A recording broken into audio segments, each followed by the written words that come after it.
There is a moment in every woman's life when she realizes she's been living by someone else's rules.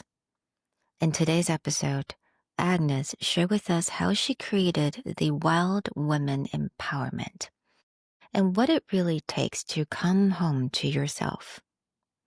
We talk about shedding conditioning, navigating friendship shifts, and the quiet leadership that comes from embracing your true feminine power.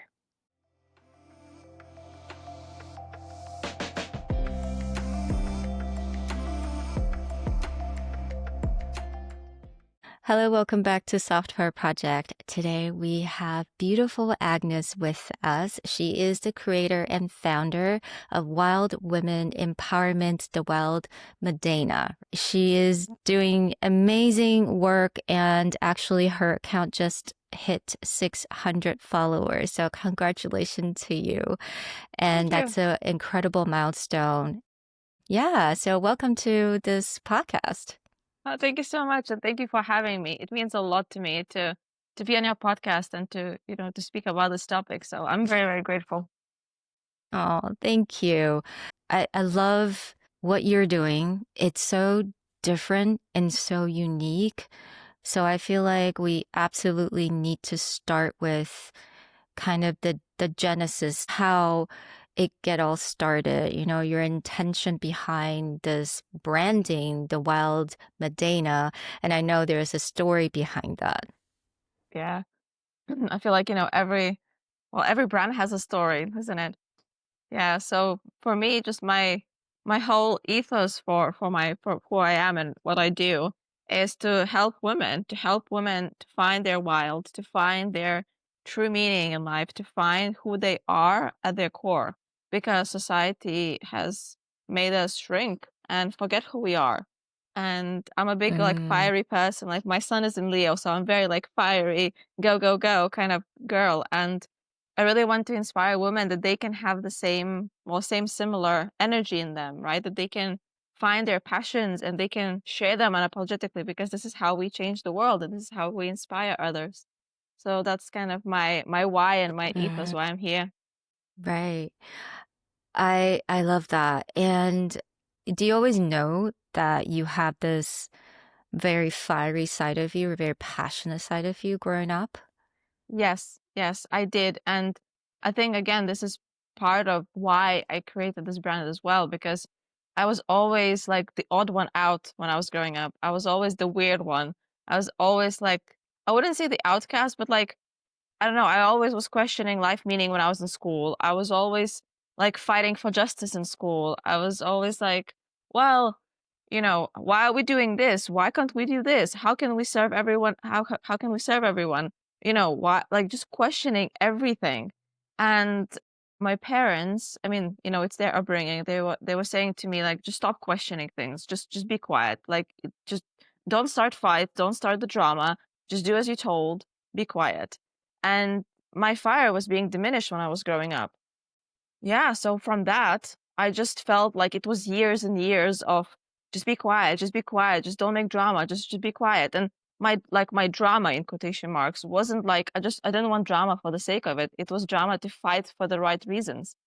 And so I was just being silenced. And then when my life was crumbling down, I thought, why am I silencing Mm, myself? Like, now I'm a grown-up woman. Like, all of my life started crumbling down when I was 27-ish, and I was like, no, like, I can actually take up space and I can share my voice and I can inspire other people.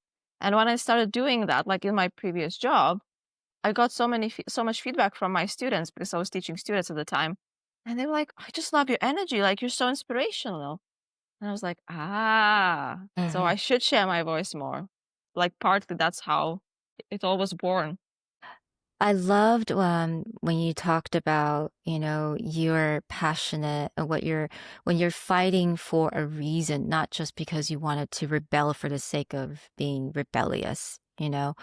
I think that's a really important distinction when it comes to like, when we call women who are wild or women who are too passionate or dramatic, but it's for a reason. And you talked about being 27, 28, around that time, you noticed that that was kind of your time when you decided to transform. Can you describe a little, what it was like back then when you mentioned your life was crumbling, kind of describe a little bit because I think I also had a bit of some people call it quarter life crisis Yeah. around that time, like 27, 28, questioning about life. Tell me what that was like for you. So I don't know how much you know about astrology or how much the readers know about astrology, but this was our Saturn returns because like this is our first life crisis. So like me and you experienced that. Mm, So honestly, it was really difficult. It was really hard. Like I'm not gonna sugarcoat it. It was really hard. It was really hard. I basically on the paper I had it all. I had a fiance. We were planning a wedding. Everything was technically good. I had a stable job. I was teaching students. It was lighting me up. I was like working towards to get some paperwork done to be a proper lecturer. I'm in the UK. I immigrated originally from Lithuania. So I was like, I'm doing my thing. I'm being successful. I'm being like, everything is just good, right? On paper. But yeah. in my heart and in my soul, I was feeling so dry and so numb.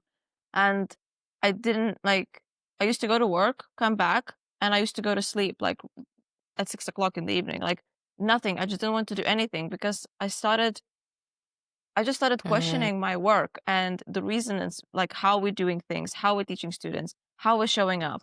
What's the meaning of this? What's the meaning of that? I started questioning like spirituality and I started diving more into philosophy and stoicism and all of these little things. And I just started thinking that my values of who I am in my core don't match my outside.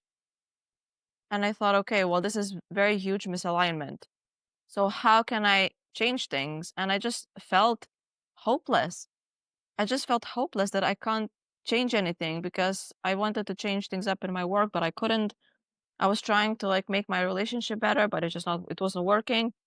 And I was just feeling really stuck, like really, really, really depressed. Like you just feel like you can't really do anything. right. And then, I mean, I'm sure you felt the same way. There is a time where you reach rock bottom, where you feel like, okay, this is the lowest of the low, and something needs to change. Yeah. And my lowest of the low was when I was crying at my work on the floor. I have goosebumps saying that.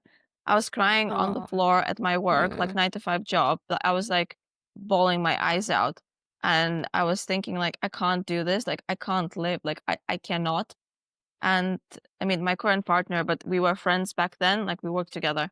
And he was a friend and he was like, okay, like get up, like you just need to go out, you need to have a breath of fresh air, like you will figure it out.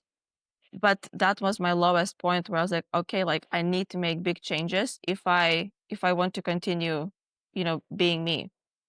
And from that point, like literally from that point where I was like, this is the lowest of the low, I took the decision then to quit my job, to quit my relationship and just to start fresh. And when I told my friends and family, everyone said that I'm stupid. Everyone said that I'm stupid. Everyone said that this is not how life works. mm, You can't just leave stable relationship, stable income. You just can't do it.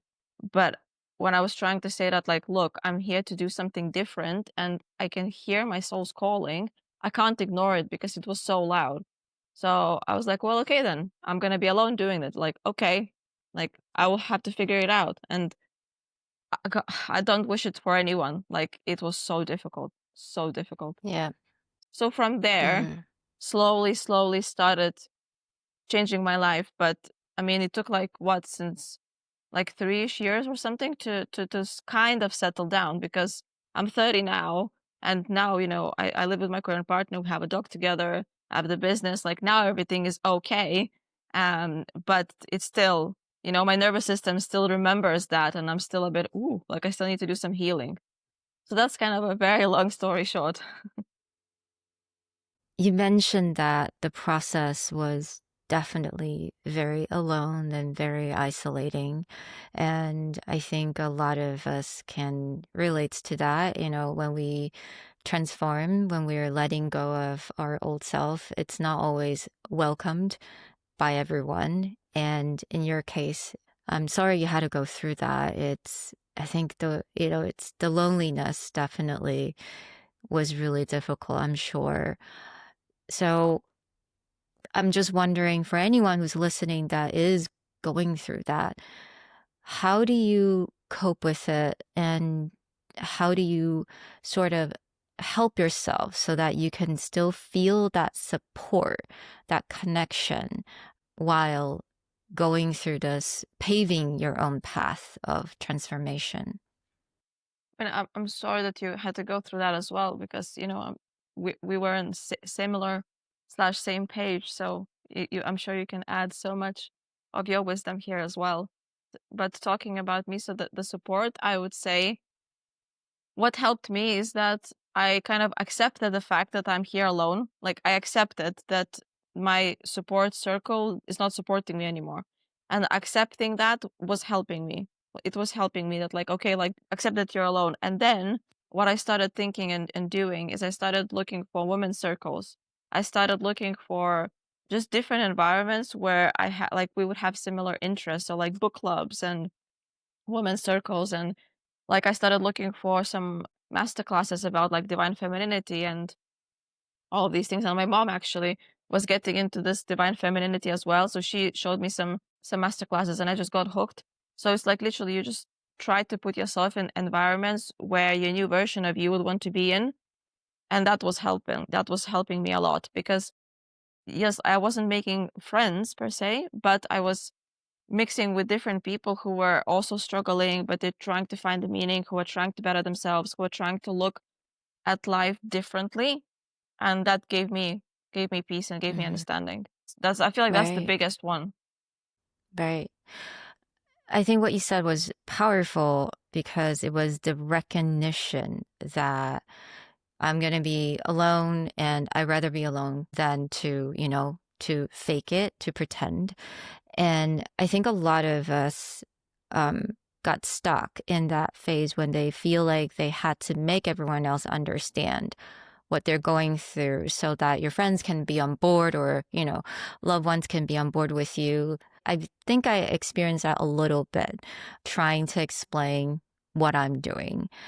But eventually, I think that was quite pointless Yeah. because, if they don't understand, if they're not in that phase and they're not in that stage of the life, they don't need to understand. So I thought that was incredibly brave because like you said, that was really important just by recognizing it's okay that I'm going to walk on this path alone. Yeah, thank you. Thank you for saying that I'm brave because I feel like even now I don't give enough credit to myself that actually that was brave. So thank you for reminding me that. Thank you. Yeah, of course. And yeah, like you said, I think because you recognize that you let go of the old version and you're creating all these space for the new connection.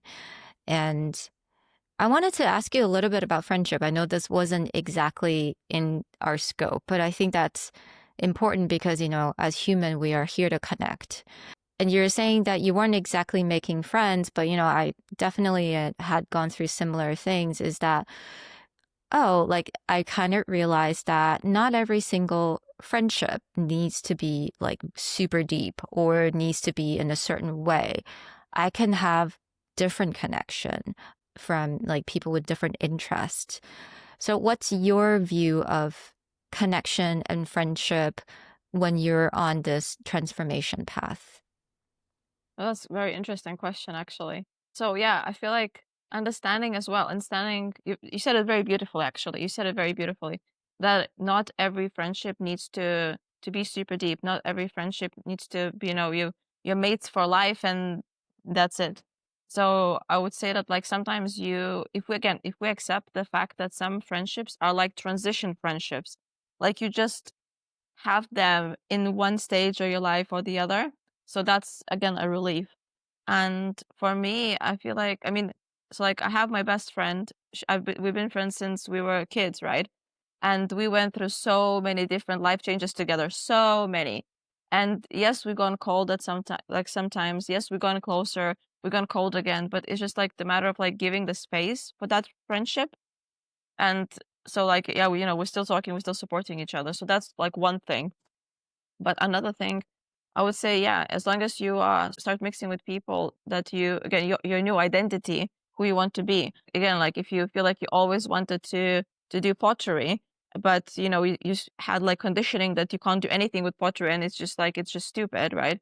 So the empowering thing that you can do is go to pottery classes in your town, and you can start making friends who actually enjoy pottery, and then you will start feeling like you're more Mm, accepted, that you're more at ease, like that life doesn't have to be so complicated, or like it's okay. And then you might mm, have the best friends from there, but you might not. And we need to like stop overthinking. We need to stop being in our minds for too much. So that's kind of my take on this, that as long as we take it slower and we take the pressure off, and just try to take day by day. mm. And then, because you don't know, you might go to, like, I don't know, you might go for a walk, right? Because you're so full of, like, you're so in your head, your life is changing, and then you might bump Yeah. into someone on the park.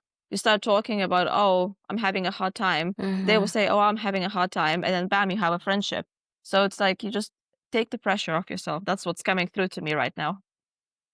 That is so important because I was definitely someone who was very much in my own head. I mean, I'm still working on that. Overthinking, overanalyzing, Yeah. or putting a meaning to every little thing that had been kind of something that I'm trying to overcome that because that definitely gives ourselves so much pressure. Because I don't know if you were someone who overthinked a lot. I definitely that was me. I feel like I gave a lot of meanings to different things, like this friendship means this, and that's why there's so much pressure when, let's say, this friendship doesn't work anymore. Then I feel like I lost some sort of identity. So, what's that process like, or if anyone who's listening who wants to make that change, do you have any advice for them? Well, that's a very good question. That's a very good question. I'm definitely like you. I'm in my head a lot. I overthink things a lot. I like to analyze the things. And I feel like my current partner now says that sometimes I find meaning where there even isn't one. so, Oh, so I feel hmm like me and you are on the same page. Like sometimes I'm so over analyzing things that there isn't even a meaning. So my suggestion to that is, again, try to find, I mean, it's going to sound very cheesy, right? But try to find some practices where you can come out of your head.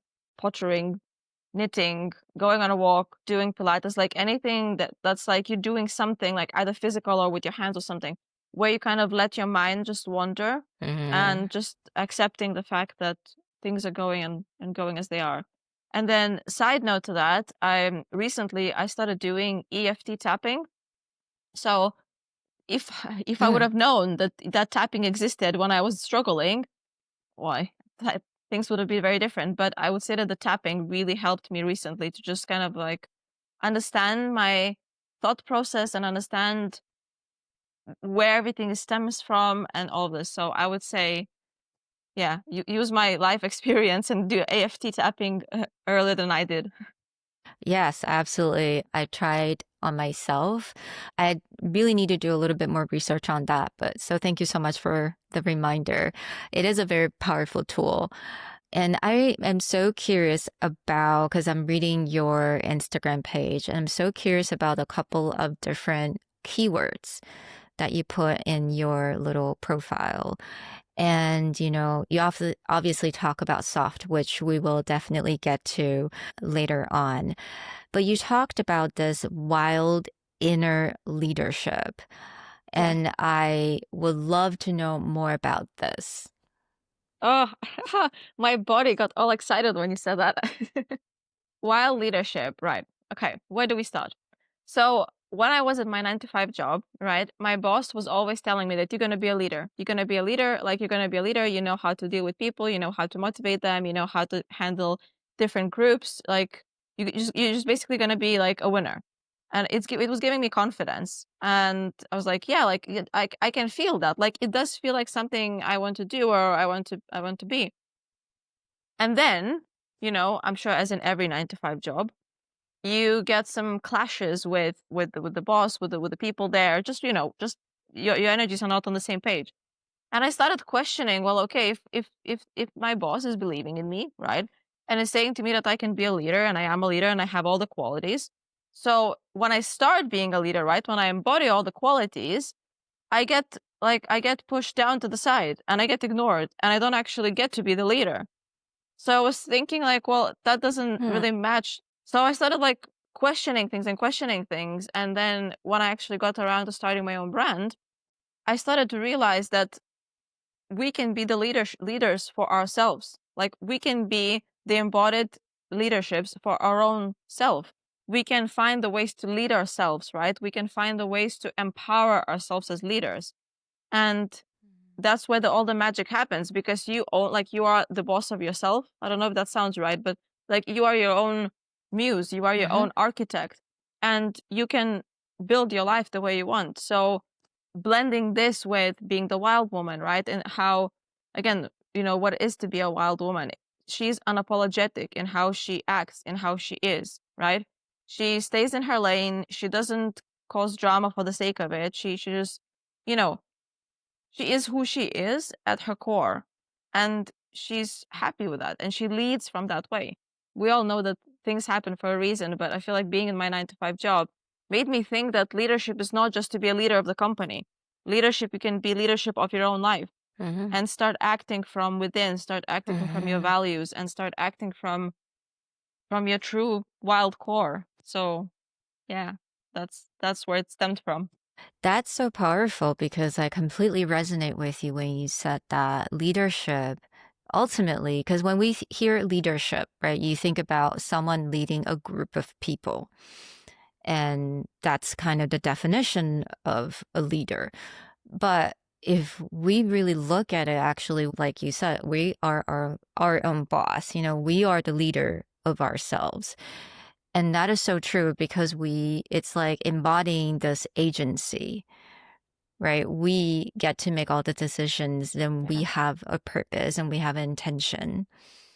And I'm just wondering, I don't know if you have any answer to that or any kind of idea. How come it really takes us a while to figure that out? And because I kind of had a similar experience like you when I was a leader in a corporate world, I did not feel like a leader. I You felt understand like, me? so why do you think it takes us a while to figure that out, that we are actually our own leader? So I think because, again, as simply as it sounds, it's conditioning. It's we're going to school, we're going to university, we're going to 9 to 5 job, and we always get fed the same information over and over and over again. And if you look at corporate world, again, they want you to comply to their own rules and set of standards. And I mean, again, I'm not saying that all of it is bad. Like, this is not the point of the conversation. All I'm saying is that you have to comply to their own little world. And as you said, like, you were a leader as well, but you didn't feel like one. And same here. So the longer we stay in these corporations, in these environments, I would say not necessarily corporations, environments where we are being fed the same lie again and again, of course we're gonna believe that. Of course we will believe that. There's a whole another podcast topic about how society is messing us women, but we're not gonna go there. But yeah, as long as we are staying in the same, like, we have the same radio kind of going on in our head. And this is, it's to do also with our background, like in which country we grow up and what ancestral conditioning we have, and how our parents were raising us, and how the parents were raised by their parents. And because all of us grow up hearing that, you go to the school, you go to university, then you get a job, then you get married, then you have kids, and then you work till you're retired, and that's it. Like, this is, everyone is hearing that. So of course it takes us so long to then think, actually, wait, no. Leadership for me is something different. Leadership to me is, quitting my stable job and starting my own thing. It's just because we're being fed this information all the time. The second we actually start thinking that, actually, my soul is telling me something different, like my soul is calling to be something different, then this is where the changes will start to Hmm. happen. That's my take on it. Right. And thank you for talking about this conditioning because I remembered in our kind of pre recording chat, we both talk about our childhood. and we talked about this condition, the structure we grew up in. And it's really funny because we're coming from completely different part of the world, but we both feel the same way, right? We came from this very rigid and very structured culture. And in a way, it feels masculine. That was how you described it, which I completely agree. I would just like you to kind of give me a little bit more experience or personal story about that particular conditioning and how are you coping with that now that you kind of claim your wild inner leadership?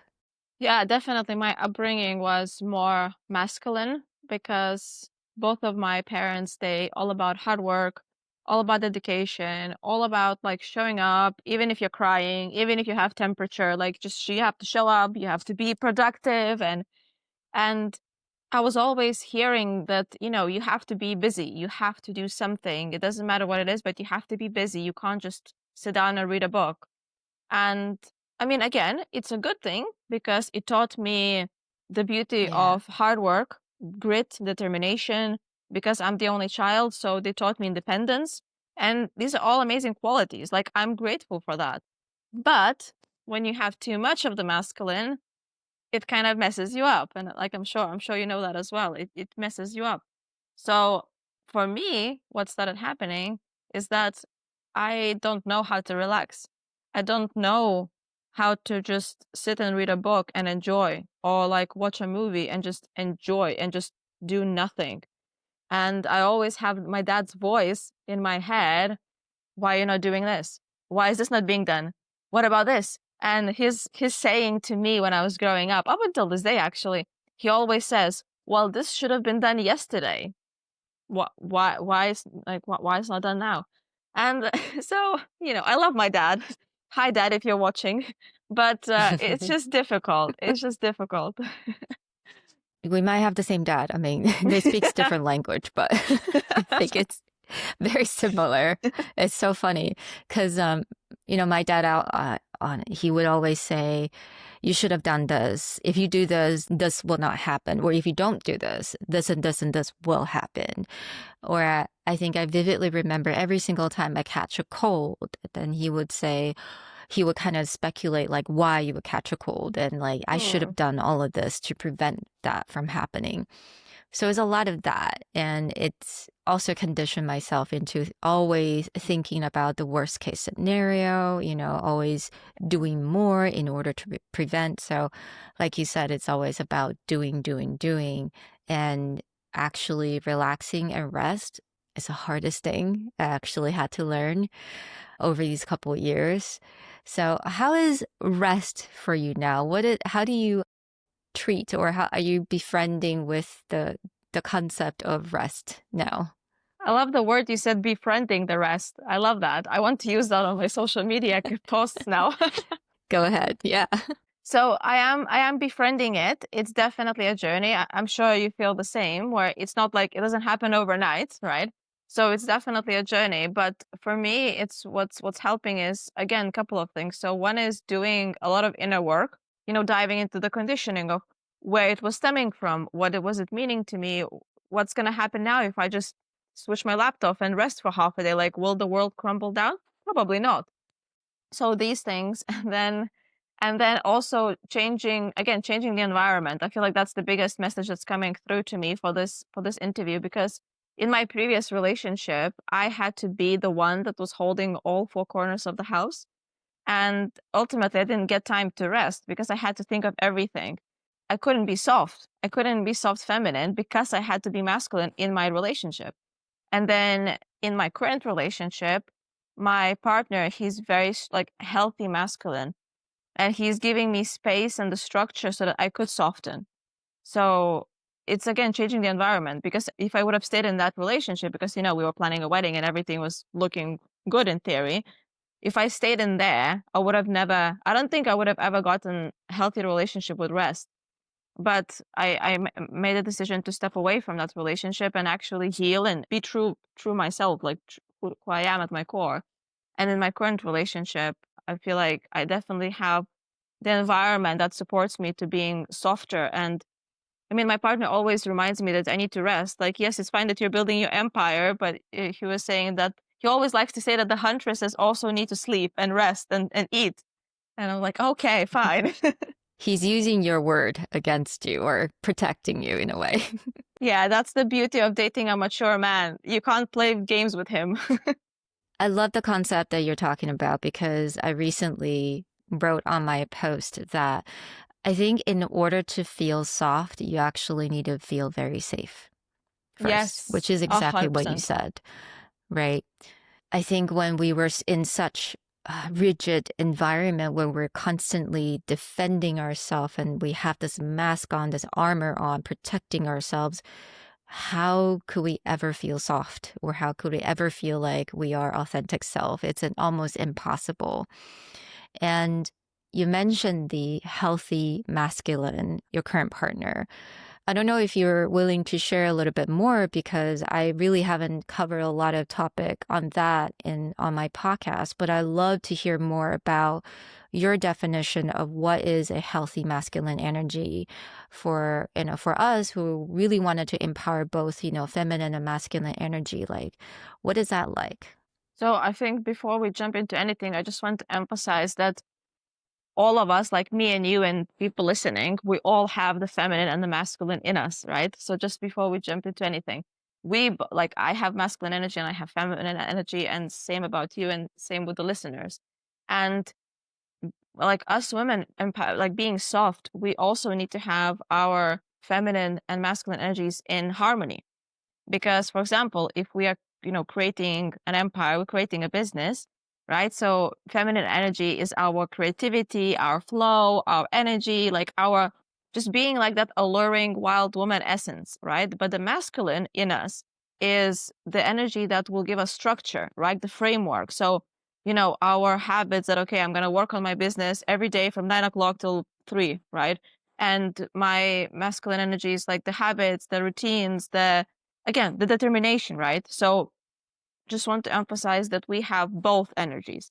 That's one thing. And then in terms of the relationships, normally I would say that, like, I mean, I'm dating a man, so if you're dating a woman or something, it doesn't matter the gender here, Mhm. but people will naturally like morph to one side more than the other. So like in my previous relationship, I think my partner was more fluid feminine because he didn't want the structure and he was like more in the feelings and the flows and a little bit like, out there somewhere. And then it Mhm. was like making me to step into more in the masculine so that we can form this harmony. So it's kind of like we had the harmony in a way, but it was like flipped because I had to be the man and he was the woman. So there's that. So like in my current partnership, my man, he's very healthy masculine. He knows his values, he knows what he stands for. He's very emotionally mature. He agrees with spirituality. He always likes bettering himself and he understands and he wants to support me as being the soft woman. So by him being in his healthy, happy, strong masculine, this giving me the space to take my armor away and just to be feminine, to be me. Mhm. And this is how, again, so like in my current relationship, there's a balance, but now it's like kind of like flipped in another way, like the healthier way, right? Where Mhm. I'm being soft Mhm. and I'm Mhm. okay. And I also again want to emphasize for the listeners that some relationships they are like my previous one where the woman is more masculine and the man is more feminine. It works for them. So I really want to say that, like, as long as it works for you, that's absolutely okay. Like it doesn't have to be black and white. It doesn't have to be right or wrong. But for me, it wasn't working. So that's why I made the change. Yeah, absolutely. And yes, I completely agreed. We do have a blend of both. And, we find a partner that we really complement each other. I think that the blend, I have a blend, he has a blend, or she has a blend. We do have to have a really good complementary energy together. And what you said actually reminds me of, I when I was with my ex-husband. My ex-husband was definitely more feminine, like that feminine energy. Like it was very, very little structure. He was always changing jobs, changing his mind. really difficult for me to like know what's next. So I think that's why, just listening to your story, I'm like figuring it out. Like I think that's why I definitely had to be very masculine, like holding everything down together. And what's funny is that then after my divorce, I jumped into a not so great relationship, very toxic relationship. And my ex-boyfriend, he was incredibly masculine, zero, zero feminine, incredibly rigid, never talk about feelings are horrible, shove it aside, that kind of person. And also I became this puddle of just water flowing around him because like it didn't really know what to do with myself. I also feel so uncertain all the time. So yeah, like you said, we do have both and it needs to really complement each other in, whichever way that works for the couple. Yeah, I mean, thank you for sharing all of your story as well, because that's empowering. Like, that is empowering. Going back now, you are making all the pieces of the puzzle work together and you kind of figuring it out. Okay, this wasn't working because of this. Like, yeah, so yeah, your story is amazing. So yeah, thank you for sharing that. No, thank you. I'm getting a lot of ideas from you because I think you really describe this masculine and feminine energy in a way that is so easy to understand because I think it is hard to define it because it's so intangible. And I really appreciate how you talk about it. It definitely really makes sense to me. And I think I definitely need to ask you the question because we talk about the softness, the feminine, the masculine energy. To you, how do you define soft power? Mhm. My favorite question. So, soft power for me is Yes. soft power. To me, it's again, I would flip it in my way, in the huntress, the wild woman way, Mm, that you can be soft okay. one moment and you can be a warrior like the next second. And this is the beauty of it. Because when you're soft, you will get a lot of downloads from the universe, from your soul, and you will take care of your body. But then you can flip and you will become a wild woman who's like feral and like a little bit aggressive, but like, in a healthy way, and she will like conquer the world. But, you know, but you have to be, as you mentioned, you have to be really strong to then allow yourself to be soft as well. So it's channeling, having the balance Hmm. between those two energies and owning your softness, being proud of your softness, because both me and you and our stories, we didn't realize that we can be soft, or that soft being a soft is an option. So the soft power is Hmm. literally giving Hmm. yourself permission to be softer, to be more feminine, and to own it, and to be so proud of it. So that's my take on it.